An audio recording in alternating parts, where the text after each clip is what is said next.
South Korea and Sweden to learn more, but said it may take, quote, a little bit of time to gather information. I want to be very clear that the administration has and will continue to actively work to ensure his safety and the return of Private King to us and to his family, obviously. Karen Travers, ABC News, the White House. 2 IRS whistleblowers testifying before a Republican-led House committee today about the Justice Department's investigation and plea deal with Hunter Biden. Gary Shapley is a 14-year veteran of the IRS. He's also known as Whistleblower X. He's on Capitol Hill to testify that the Justice Department handled Hunter Biden's tax investigation differently from any other case he's been a part of.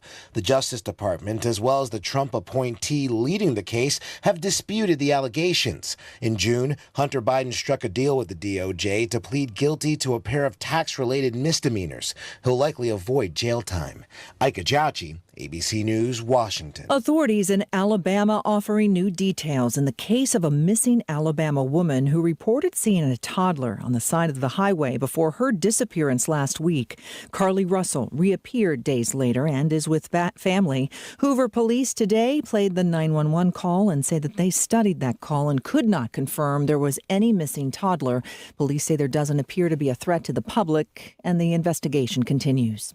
Heat records shattering coast to coast as dangerous triple-digit temperatures continue to grip states.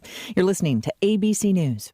Let's see, if something costs less, but people are happier with it, that sounds like something to look into, and that's MediShare. Maybe you've heard switching to MediShare to pay for healthcare can save the typical family $500 a month, and that's huge, but it's also true that people are way more satisfied after making the switch, too. The customer satisfaction rate for MediShare is double that of the typical health insurance plan. Double.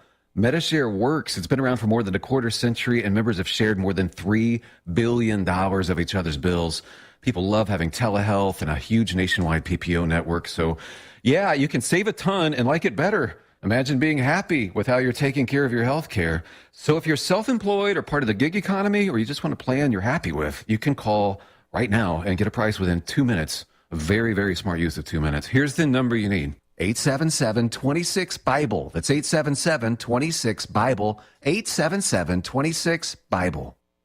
That extreme heat taking toll on batteries. Specifically on car batteries, says Houston auto mechanic Mike Yu. Everyone thinks batteries die from cold weather, but generally heat kills the battery much faster than cold weather. But smartphones and tablets are feeling the heat as well. It prevents the battery from operating as efficiently. Rob Milstead is president of Texford Battery Company and suggests modifying your phone charging habits in the heat. A lot of lithium batteries tend to operate better at about 75% charge. Jim Ryan, ABC News, Dallas. Country music star Jason Aldean is defending his controversial music video after it was pulled from rotation on CMT. Critics say Try That in a Small Town has pro-lynching undertones. Industry experts say they don't expect Aldean to apologize. Chris Willman is a senior writer and chief music critic at Variety. This kind of mean-spirited song and video has been rapidly applauded by a lot of his fans, and if he apologizes for that, they'll say he backed down. Aldean says the allegations are meritless, saying the song has nothing to do with race. Margaret Atwood, the author of The Handmaid's Tale, is among 8,000 writers calling for curbs on artificial intelligence. They endorsed an open letter from the Authors Guild calling on companies who work with AI systems, including OpenAI and Meta, to stop using their work without permission or proper compensation. This is ABC News. You wash your hands, you brush your teeth, but how do you clean your nose? With Navage. Navage uses powered suction to pull saline in one nostril, around the back of the nose, and out the other nostril, flushing out allergens, mucus, and germs. And it's why cleaning your nose, the body's air filter, is the next evolution in daily personal hygiene. Navage helps you breathe better, sleep deeper, and snore less, but the biggest payoff is improved health. At Walmart, Walgreens, CVS, Rite Aid, Target, and online. Navage, N-A-V-A-G-E, clean nose, healthy life. I'm Michelle Franzen, ABC News. End-of-life decisions are hard. Be it pre-planning or sudden loss, you need to have an advocate in your corner, which is why I wholeheartedly recommend Drennan & Ford Funeral Home and Crematory in Port Angeles, the only locally owned funeral home and crematory in Clallam County. Their expertise ensures a smooth process so you can focus on healing and being with your loved ones. Their help through the darkest time in my life will forever stay with me. Call 360-457-1210. Your finish comes first at First Race. For some people, their car is their most prized possession. Show you care with a gift certificate for high-quality Union 76 gas and car washes from First Race Car Wash. Gift certificates start at $5. First Race Car Wash at First and Race. You're a winner every time when you've got that First Race shine. Ooh, your finish comes first at First Race. KONP News brought to you by RE/MAX Evergreen Real Estate. Outstanding agents, outstanding results. 457-6600. One person is dead after a massive explosion and fire west of Sequim about 7 last night. Emergency crews called to the report of the explosion in the 100 block of June Place. That's near Woodcock and Kitchen Dick Roads. They discovered an entire house destroyed by an explosion and subsequent fire. Damage to several neighborhood houses as well. Fire department personnel got the fire out, then found the deceased male inside. No identification yet. The coroner is still investigating. Meantime, the Clallam County Sheriff's Office has requested assistance from the Bureau of Alcohol, Tobacco, and Firearms to help determine the cause of the explosion and fire. Here's your News Radio KONP forecast.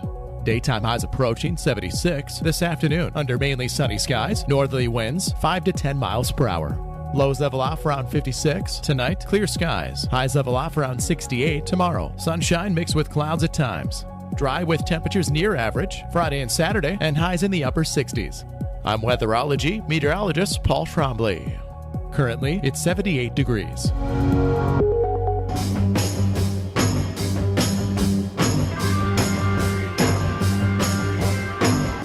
It's the Todd Ortloff Show on News Radio KONP.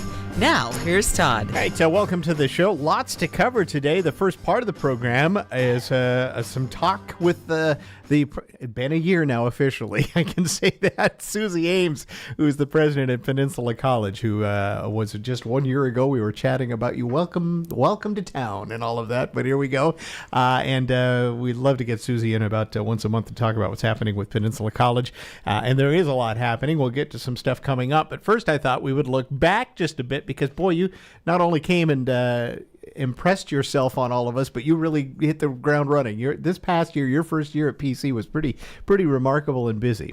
Well, from a personal and professional perspective, I'm just so thrilled. And the past year has just been really remarkable. The college is rocking and rolling. Employees are happy. Students are coming back, and it's just a great time in the life of the college.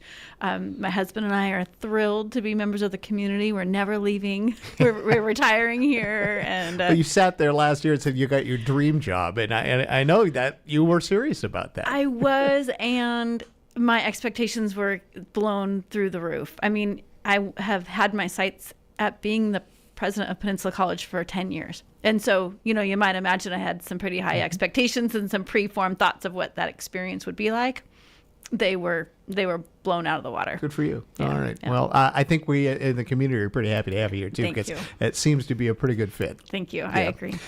So let's talk about, maybe take us through a little bit about how you entered into this dream job that you've been eyeing for a decade now. But take us back through the first, a year ago, and then how you placed things along the way. Because I have to say, frankly, it's pretty impressive. I mean, there's a lot of things happened within a year that I think even as the community, we went, wow, there's a lot going on with this new president we have. Thank you.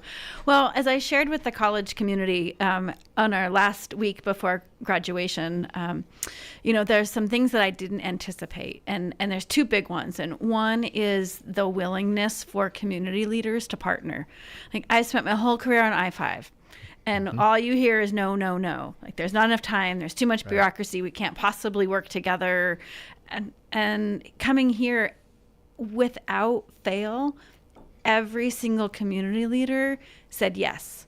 Yes, let's partner. Yes, let's figure this out together. We're all in it together. From a public health perspective, like, my students are your clients, so let's work together, figure out how to get them the supports they need so that they can graduate from college, and then they no longer have to be your clients. They're, successful residents of our community. So I in no way anticipated the support from the greater community and partnering with the college. So really a surprise then. I guess that would have been, you kind of entered into this, we'll see how we do, but not realizing that so many folks would be that engaged. Yeah, no, I mean, again, I had a thoughts of what it might be like to be in a small college in a small town. I always wanted to be the president of a small college in a small town. I just didn't know how good it was really going to be.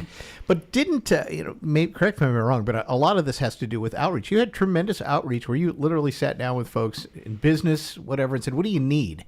And I think just having a chance for some of these industry sectors, if you will, say this is what we need, and know that there's maybe leadership at the college that's going to say, yeah, let's see if we can make that happen. Yeah, I think my experience for the past 8 years working at a technical college really served this community well, because my whole job for 8 years was starting new job training programs that meet the needs of the local workforce. So I came here, asked the local employers, what do you need? And so this fall, in September, we're starting 9 new instructional programs that are all in direct response to what we heard. Were you surprised at the pivot, if you will, to going to much more technical related things? Obviously, it was well in your bailiwick to do this, since that's the job you did before. But it's a little different because it's an academic college as well, not just a trade school, quote unquote. No, absolutely. And at the technical college, we had bachelor's degrees and we had transfer degrees there too. So the technical college gets a little bit of a bad rap in being a vo-tech. But no, I don't think I was too surprised. Our new natural resources program completely fits with our forestry and fisheries emphasis here. Electric vehicles is the wave of the future, so we need to train the workforce on how to repair our electric vehicles. So to me, our new programs are pretty much in line with not only where the world's going, but also this community. Right. Well, let's kind of jump onto that just a bit. I mean, that's a heavy lift. That's 9 programs. I don't think I recall ever hearing that 9 programs we're going to roll out in a quarter, let alone a year. Starting like with this term coming up. No, Todd. Nobody does 9 new programs in a year. Nick, nobody. I tell my counterparts across the state and country, and like, what are you thinking? Right? How does that even work? Yeah, we have an amazing team. We have an amazing team that was just ready to jump, and we couldn't do it without our local employers. They helped us write the curriculum. They told us exactly what was needed, and so that's on us, right? If there's that pent-up demand in the community, that's on us to create the job training programs. And so the huge shout out to the college employees who just pulled out all the stops.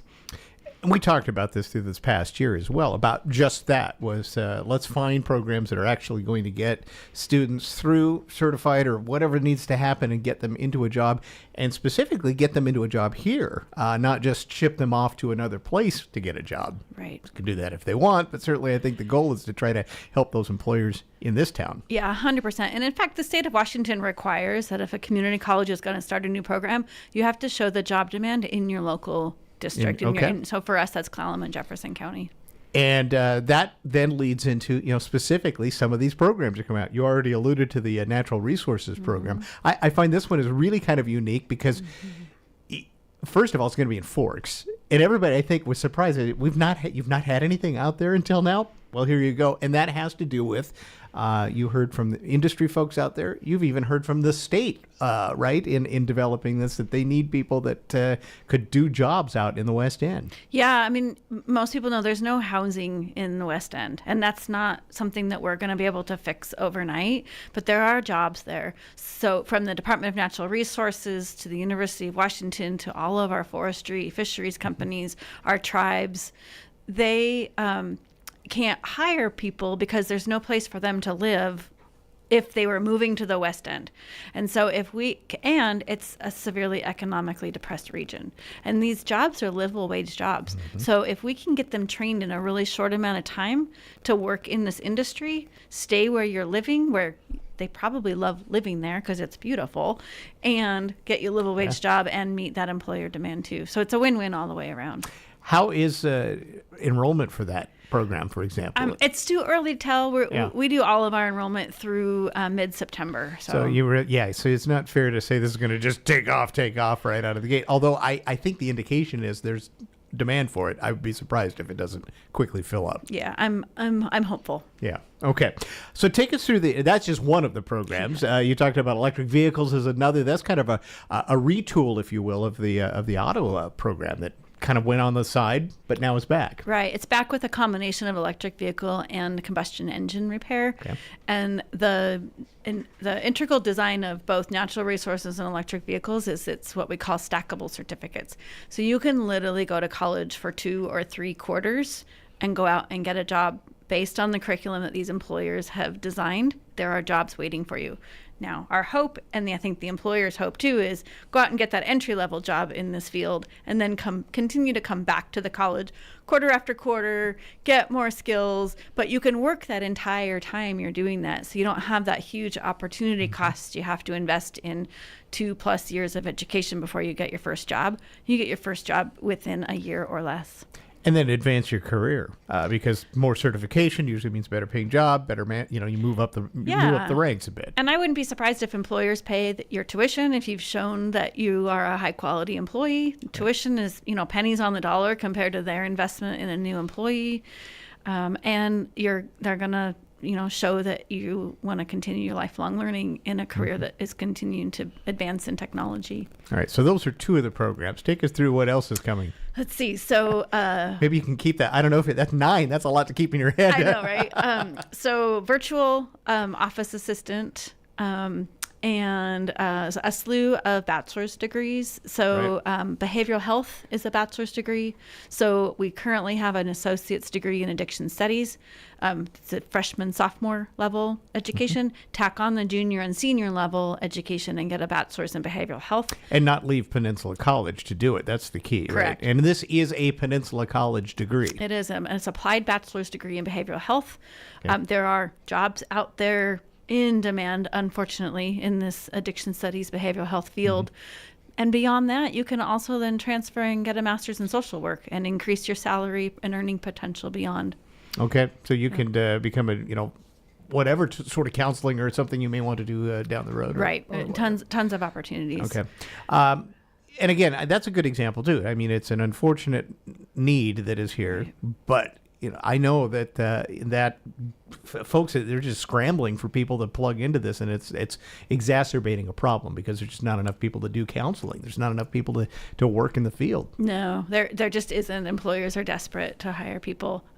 Wendy Sisk from Peninsula Behavioral Health has been asking for years for this bachelor's degree. I helped get it launched when I was in Kirkland at Lake Washington Institute of Technology, and so it was a no-brainer to me that we already had the 2-year feeder program. I mean, that's the hardest part, is to get the 2-year associate's degree off the ground. The bachelor's degree is just kind of the cherry on top. So Wendy's thrilled, and we're thrilled to be able to meet that need.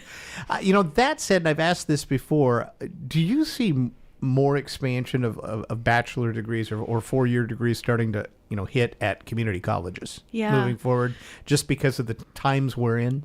Yeah, so they're called applied bachelor's degrees, and the niche is that they have to serve a role that universities are not currently filling. So they do not duplicate what universities do. In a rural area like this, we don't have a bunch of universities clamoring at our door to offer a whole slew of degrees. So the more we can offer, we're filling a need that isn't available right here in our local community. So the other series of bachelor's degrees that we're starting are building off of our bachelor's in applied science in business management. And we're adding what we're calling concentrations. So you can get your business degree with an emphasis in human resources or IT management or entrepreneurialism and marketing, or tribal governance management. So these are taking a business degree that many people have heard of, but the key word is applied. So you're applying your business knowledge to a specific field. Got it. Now, in those cases, is that partnered with is that all Peninsula College still? Your 100%. certificate, your degree when it's out says Peninsula College. 100% Peninsula College bachelor's. And I only bring it up because people are familiar with over the years Peninsula College having like a partnership with Western for certain programs, and even WSU for a while there was a couple of online, if you will, ways you could do it through the college, but it really was a degree from a university. And we'll still do that where it makes sense. So Western Washington University does have a small presence on our campus for environmental science. And that'll continue. For sure. Okay. And we have a great partnership with Western. They're interested in expanding their presence here, and we fully support that. They're never going to be even a fraction of the presence of Peninsula College because we don't have enough people to make that pencil out for them. But the more they can be here and offer classes that are relevant, they already want to do an articulation agreement so that our students can get the master's in social work. Perfect. And potentially could get that right here down the road. Yeah, and that's even another bonus for Peninsula. Then you can just take the whole thing right through if you want to get through a master's. Yeah, because Peninsula College will never be authorized to offer a master's degree. That really is at the university level. But you level. still get it through that campus. That's the hope. Right. Yeah. Okay. Lots going forward. Now, what's really interesting about this is the 9 things that are coming this year. But you have a whole bunch in the hopper that next year we're going to be talking about even more, it sounds like. Yeah, there's more in the works. So dental hygiene is one that it's frankly a beast to get off the ground. It's going to take us a couple years. It's going to take us $2 million. Well, and there's some real issues with certification, and you can only do the authorization, if you will, once every couple of years. And I mean, it's all about timing, right? It's a lot. There's a lot of bureaucracy behind the scenes, and it's very, very expensive. So we are looking for $2 million to get the program off the ground. Senator Murray has us in her budget request, so we're hopeful that winds its way through Congress, and that's going to be the money that we need to kickstart the program. We're looking at marine manufacturing. So we already do welding, and we do welding in spades. Like I can't say enough about our welding program. Welding I know. I'm so proud of them. But we want to add electronics and motor repair. Okay. And then like the furnishing side, like the fiberglass and the woodwork to like make the inside of a boat. And I suspect that also comes from what you've heard from industry. They need people that they can plug into those jobs. Yeah. I mean, that have that specific skill set. Bricks, Davy Craft. Yeah, absolutely. So we're looking for space to be able to expand our hands-on trades programs, and really, like, ideally I want to build a boat from beginning to end with our welding, electronics, and our furnishings. Christen it the Susie Ames. Maybe not. I say that in jest. All right. Well, speaking of space, let's talk about a couple of other things, because you've got things have been moving on campus. Your student services now is in a new space, old space, renovated. Yeah, there you go. So tell us about that. Yeah, because I think that's important for folks, especially if there's anybody out there listening that's getting ready to be coming back on campus. They need to know this. Yeah, we had some targeted money that we were able to spend from the state of Washington specifically for what we call a capital project, a renovation.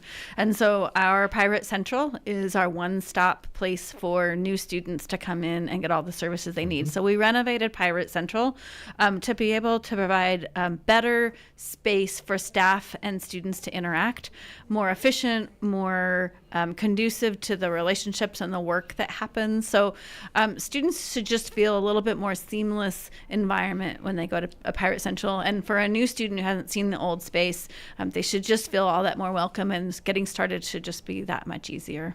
You changed the actual footprint in there much? The walls are the same on the outside, but we moved some walls and added some new walls and moved offices around. Okay.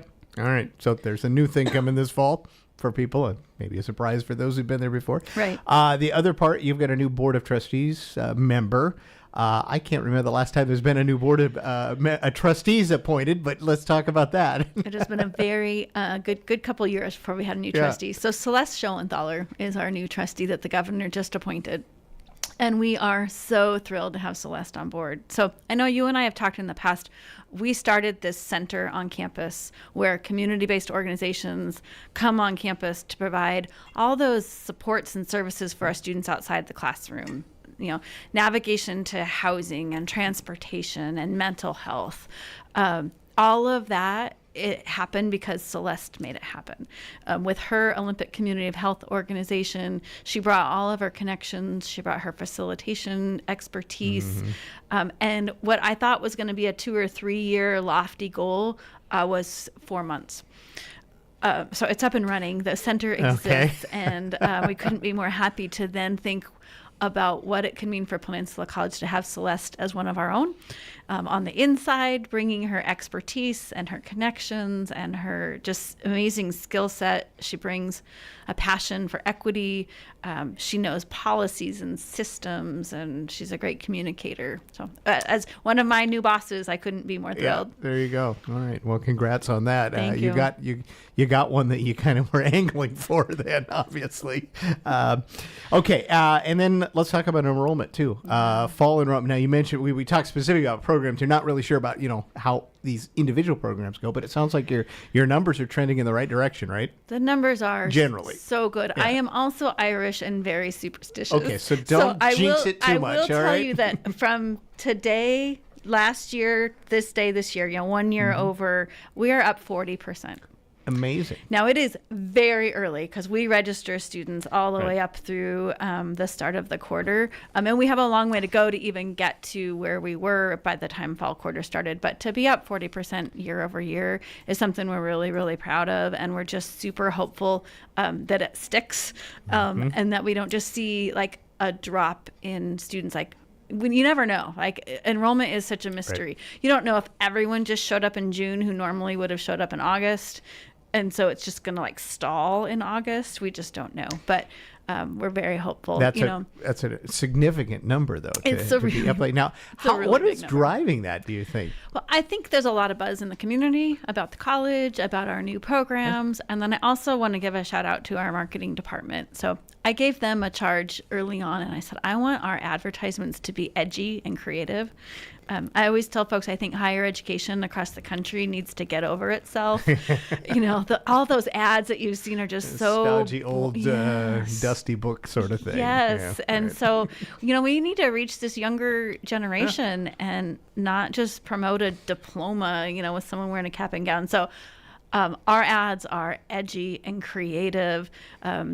They are, and they're working. So the statistics are amazing. So our goal is to go viral, right? We want these really creative, edgy ads to go viral. Well, our first one got 37,000 impressions.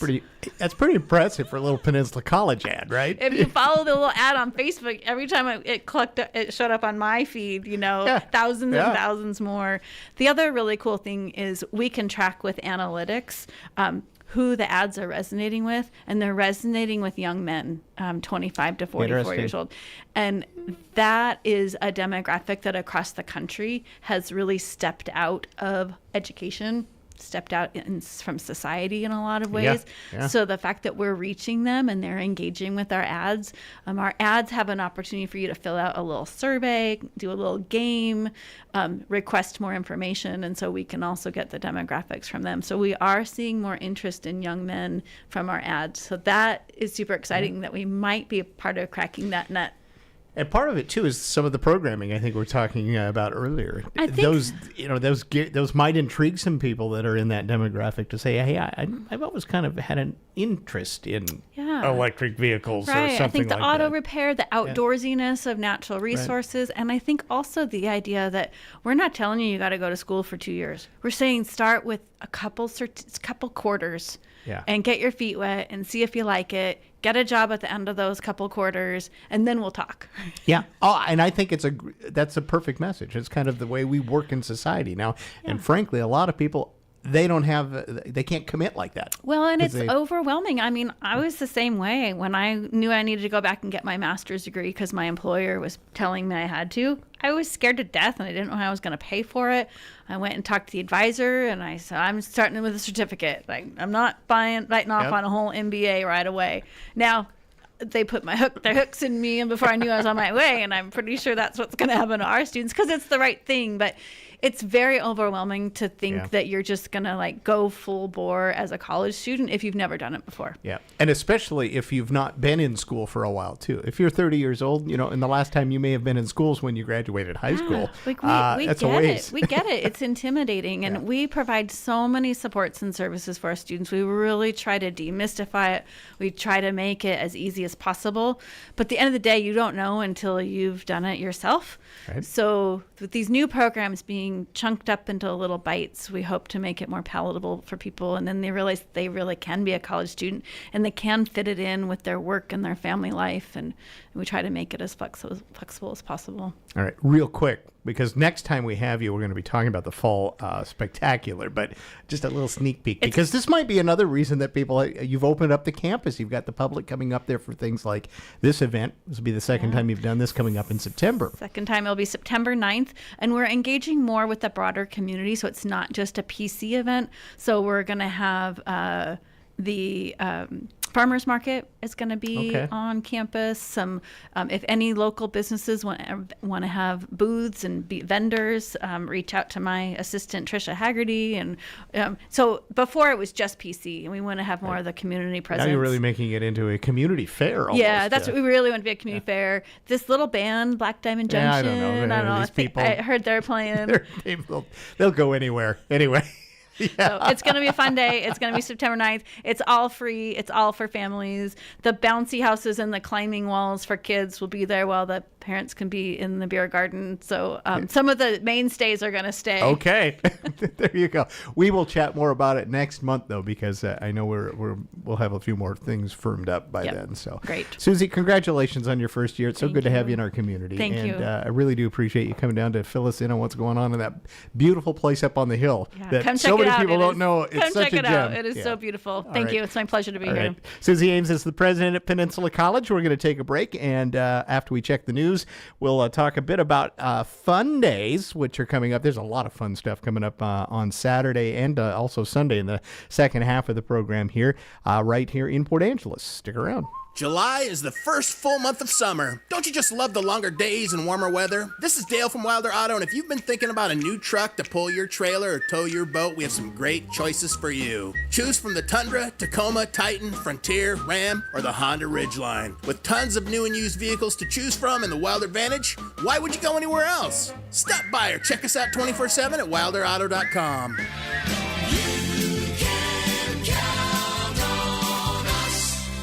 Cam for Bath Fitter. Bath Fitter prides itself on a one-day bath remodel. One thing that's very important at Bath Fitter is paying attention to the detail. At Bath Fitter, we manufacture our own product. We make it, we measure it, and we install it, and we offer you a lifetime warranty. We believe in building value and trust with our customer to provide choices and a solution for something that they may like and be happy with forever. Now get $750 off and pay nothing for 18 months. BathFitterNW.com. Red Carpet Car Wash in Carlsberg salutes our military veterans, active duty, and first responders each and every day. This isn't a special or a one-time deal. 365 days a year, Red Carpet offers 10% off all services to this special group. Please let them know who you are so they can honor you. And for Purple Heart recipients, you'll receive a free wash anytime, every day. Please accept our appreciation for your service and sacrifice. Red Carpet Car Wash, open Monday through Sunday, 8 till 5. Are you looking to discover a career that will help you grow? Look no further than Olympic Medical Center. Hi, I'm Samantha Jacobson. I started as a medical office assistant, and today I'm the Associate Director of Olympic Medical Physicians. OMC empowers employees to explore opportunities and encourages growth. Because of this, my career has soared at OMC, and yours can too. Grow your career at olympicmedical.org/discover. I understand that as our world becomes more automated, receiving personalized service from a real person is more meaningful than ever. I'm Dan Shappy, and as a farmer's agent, I know a thing or two about how to help you select the insurance you want so you can protect what matters most. Call 360-681-0696 to learn more and chat with me, a real person and experienced farmer's agent, today. We are farmers. Bum, ba-dum, bum, bum, bum, bum. Underwritten by Farmers Truck Fire Insurance Exchanges and Affiliates. Products not available in every state. Join the Parks and Recreation Department for an exciting and fun-filled day as we celebrate the 2023 Port Angeles Day of Play. This year's event will take place on July 22nd and will have recreational activities for families and children of all ages. The Day of Play recognizes the importance of recreation in our lives and highlights the many opportunities we have in our area. For more information, please visit www.cityofpa.us/Day of Play. We hope to see you there. With so much financial uncertainty, are you wondering if your retirement savings will last? The market's ups and downs can keep you guessing, especially if you're approaching retirement or considering it. Hi, I'm Edward Jones, financial advisor, Anthony Sanders. If you have more questions than answers about what's next, let's work together to help ensure you're prepared for the future. After all, retirement isn't the end of the road, it's a new beginning. Call us at 360-452-0550. Edward Jones, member SIPC.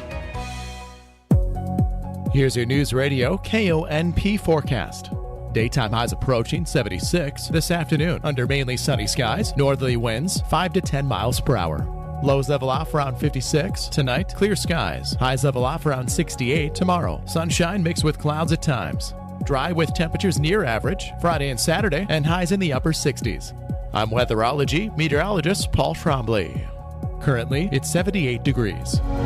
All right, welcome back to the program. Going to spend the next segment talking about the city of Port Angeles, specifically Parks and Rec, and what's going on with that department, and a little bit about what's going on specifically this weekend with the Day of Play that's happening. We welcome Corey Delicott to the studio. He's the director for Parks and Rec, and Tim Tucker's here as well. He's the Parks Manager. Did I get that right? Parks Manager, right? Yeah.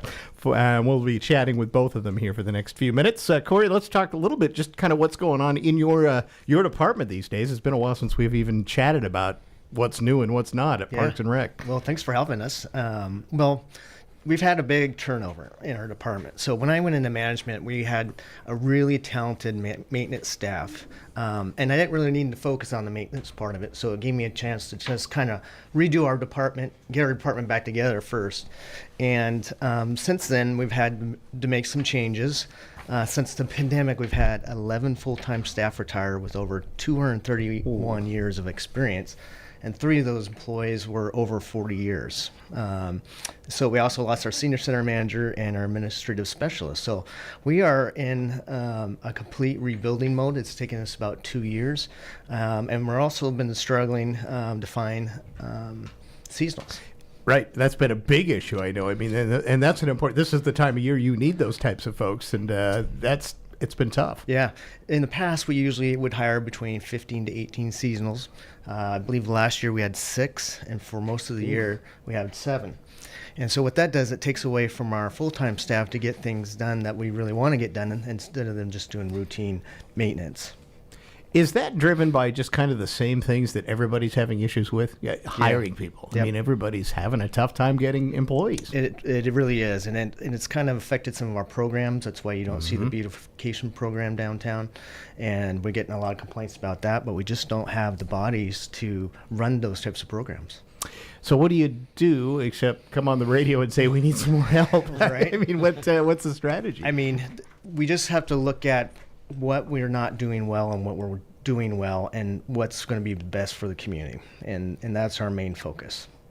So that said, how are you proceeding at this point? I know you've replaced a couple of those spots you just talked about in this rebuild that you're in, but you've got a ways to go still, right? Correct. We still have 2 more positions to fill. And hopefully by the end of August, we'll be fully staffed again on full-time side. So what does that mean for you then when you finally get those staff positions filled? Then that allows you then to start, I would think, being a little more strategic in what you can do. Correct. We have changed some of the titles of the positions and kind of moved some folks around. It was kind of time to do that and kind of refocusing. It's been fun finding new talented people, and it's been a little stressful, but also fun. All right. The pandemic, I don't want to harp on that, but it particularly hit Parks and Rec hard, didn't it? It did. It really did. It's taken us a while to kind of get back into the swing of things, but as soon as the pandemic was considered over, we weren't in a position to just jump in and start doing everything everyone wanted to do, and so we have just slowly kind of got back into the swing of things. I know we've talked about this in the past too, and it's not. I think it's the fact that any city or county or any municipality, Parks and Rec. I mean, it's a quality of life department. People want it, but it's usually not funded to the level, because in a budget you start running out of money by the time you get down to the Parks Department. Yeah, since 1991 we've added 17 major facilities and no additional full-time staff to maintain it. So I hate saying it, but at times we just don't know what we do well anymore because we're too busy running around trying to put out fires. 17 facilities. and no staff. Additional. That's a lot. I mean, that's significant. A lot of people don't realize, well, it's just a park. Yeah. Yeah, right. Yeah. But there's more to it than it's just a park. Someone's right? got to maintain it, and we were already at a point where most of the infrastructure I inherited when I went into management was already 30 years old. So we had to be really strategic about partnerships. You're going to hear me say that all the time, and partnering with community service clubs. And that's one of the reasons why we won the WRPA award last month. Yep. Because talk a little bit about that too, because I think that's a significant acknowledgement to and kind of a reinvention of how you do things with Parks and Rec. Absolutely, and the first thing I would tell people is we didn't do it as a city for a pat on the back. We wanted that award for our community members who really put in the time and energy and made Erickson Playfield what it is today. Mm-hmm. And that is a pretty good example of this whole partnership, as you just pointed out. I mean, the pump track would have it never would have happened. No. If you had not been even approached by a group that said, we can help you make it happen. Correct. Especially since I didn't even know what a pump track was at the time. You and me both, when I first heard about it, I went, what exactly is that? Exactly. Right. But I mean, that whole park is that example. I mean, the skate park, the Dream Playground, I mean, it truly is. It is one of the shining beacons of like what is cool about living in Port Angeles. Right. This is a discussion, though, I think that all parks departments probably have. I don't think you're the only ones in this sort of a situation where, you have facilities that need to get taken care of. You can't just do it like you used to under the old budget. The way it was. And, we got a lot of compliments from folks in Spokane when we went and got the award. We got a chance to really talk to some municipalities, and they were really impressed with how we kind of changed our view of getting things done in the community. But the thing that we try to do is when we do these projects is make it easier on us on the maintenance side. So for like the Dream Playground, for example, that was a maintenance nightmare. Now it's not. The pump track has very little maintenance. So we try to do things that as we're replacing things, and Tim's got a good example of some of the projects he's been working on of that.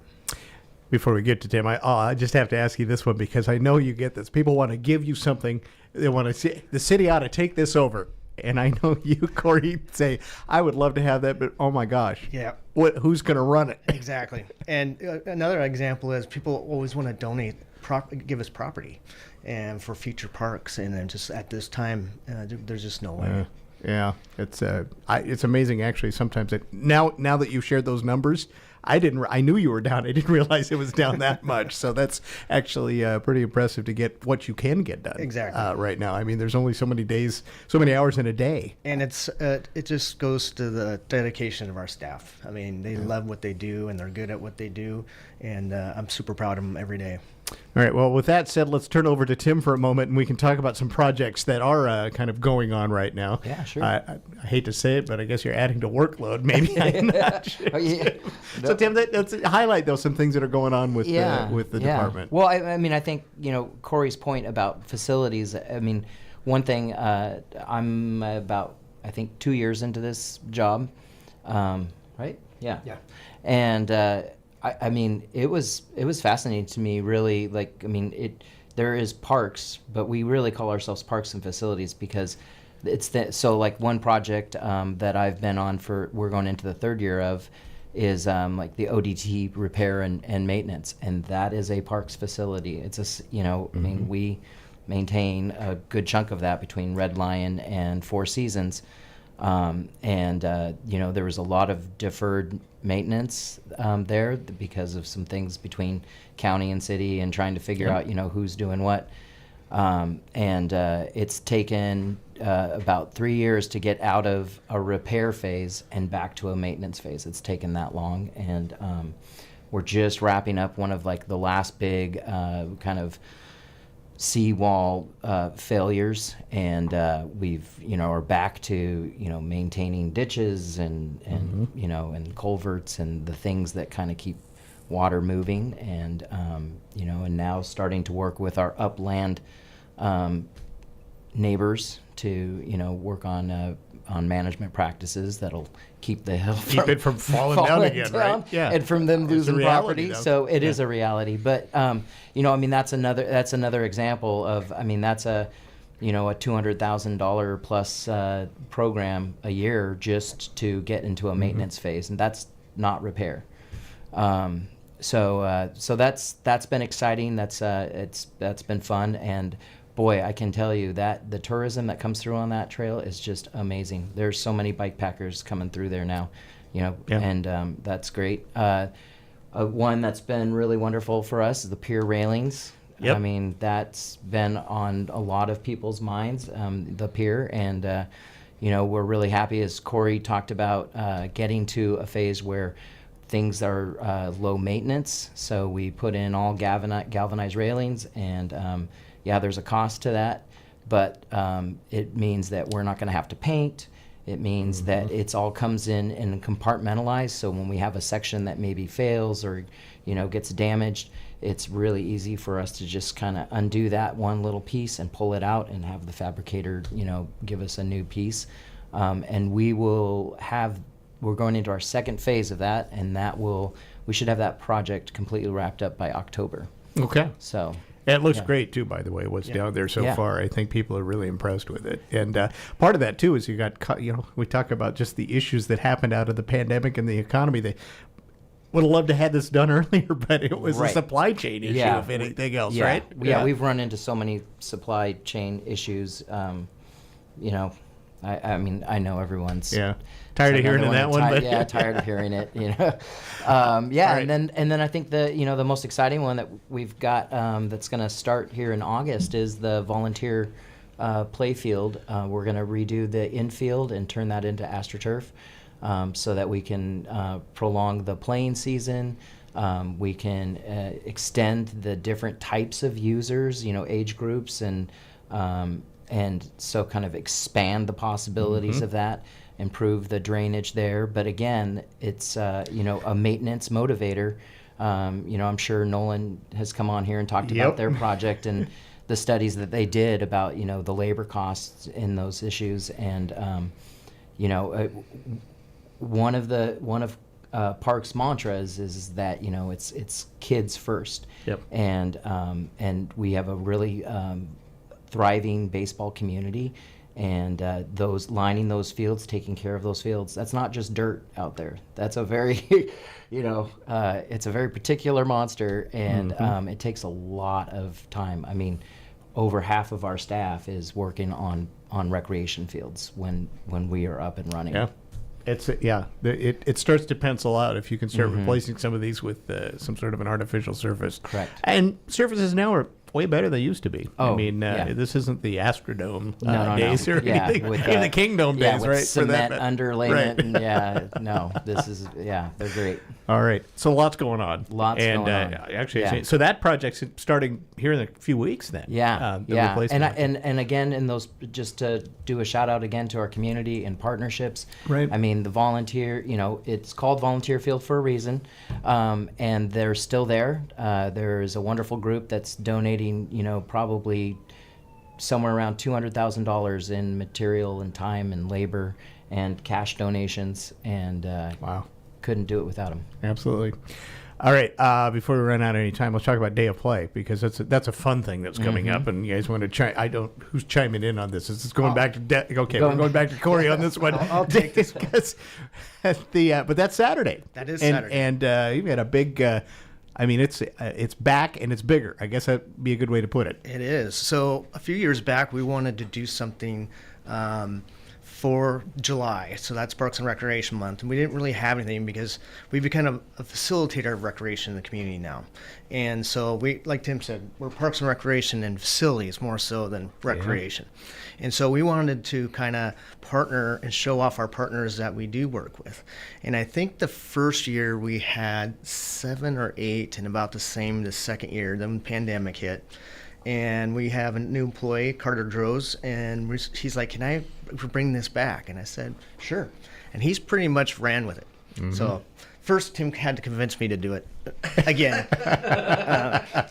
But then Carter just kind of ran with it. So Yeah. So first thing you want to do is go on the website and get the roadmap and the passport. You can also get it at the Parks and Recreation office, and then a lot of places that are putting these events on. So I had to take my glasses off because this is pretty small writing, but I thought I'd just kind of go over some of the cool stuff that's going to be happening. So there's going to be an introduction to pickleball at 9 o'clock at Elks Playfield. The Senior Centers from 10 to 12 is going to have pickleball, ping pong, cornhole, and tours and music. The National Park is going to have a park ranger-led forest walks at 10, 2, and 4, and the walks begin at the ONP Visitor Center. They last about 30 minutes. Field Hall, come check out the performance that will be going on all day.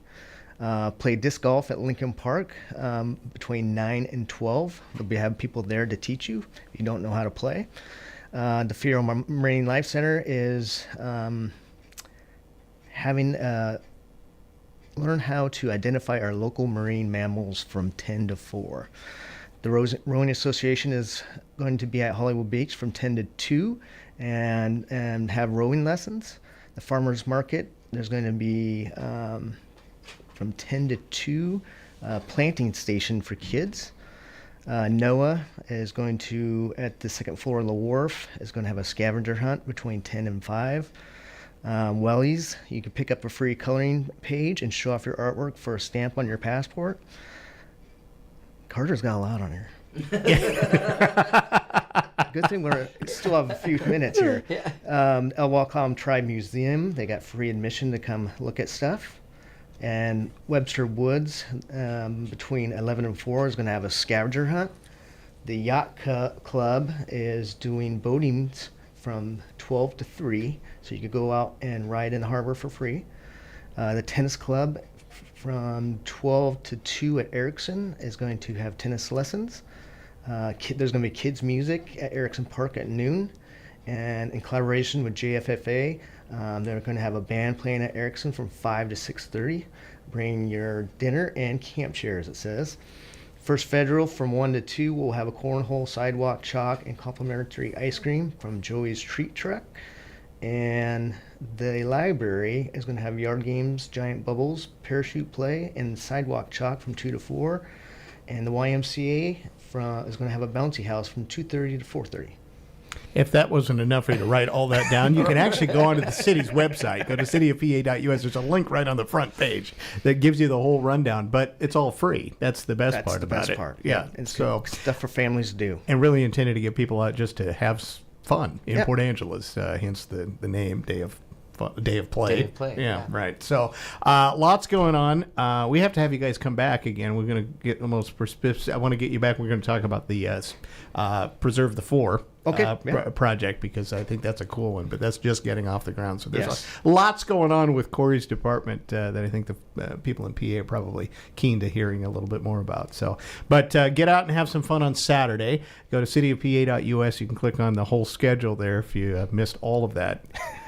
He did put a pretty big schedule of stuff in there. No, and whoever gets the most there's a passport you can do. Right. And bring that back. And Carter's done a great job of getting a ton of prizes, too. Right. So you need to get your passport and get that thing all stamped out. And then when you get it back, you have a chance at some wonderful gift certificates and some dollars and all sorts of things in there as well. So, Corey, it's great to see you again. Thanks for coming in. You. Corey Delicott, he is the Director for Parks and Rec here in Port Angeles.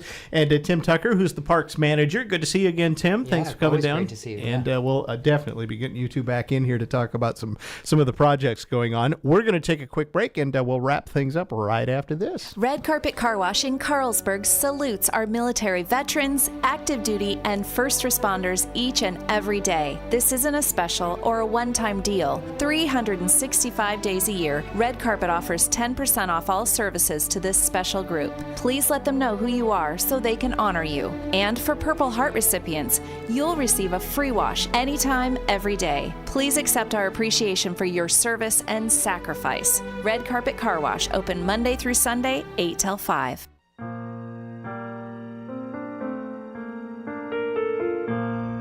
Hello, this is Amanda Huff with Swim Valley and Harper Ridgeview Funeral Chapels. I'd like to take a moment to tell you about a new, exciting, and environmentally friendly development in the funeral industry. It's called natural organic reduction, or simply terramation. Perhaps you've heard of it. Terramation is a process in which the body, after death, is returned to the earth in a carbon-neutral, eco-friendly manner. The process takes place in a controlled environment, and all that remains is a natural, odorless, compost-like material.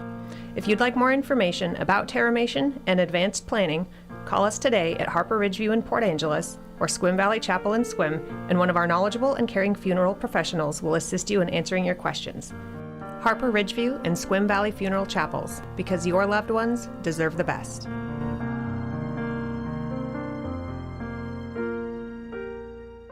Do you know when your septic system was last inspected? Clallam County Environmental Health keeps those records and can tell you. Pumping your septic and complete septic inspections by licensed professionals are two very different things. State law requires inspections every 1 to 3 years, depending on the system you have. Get more information about your septic system and inspection requirements by calling Clallam County Environmental Health 360-417-2258 or by logging on to clallam.net/septic.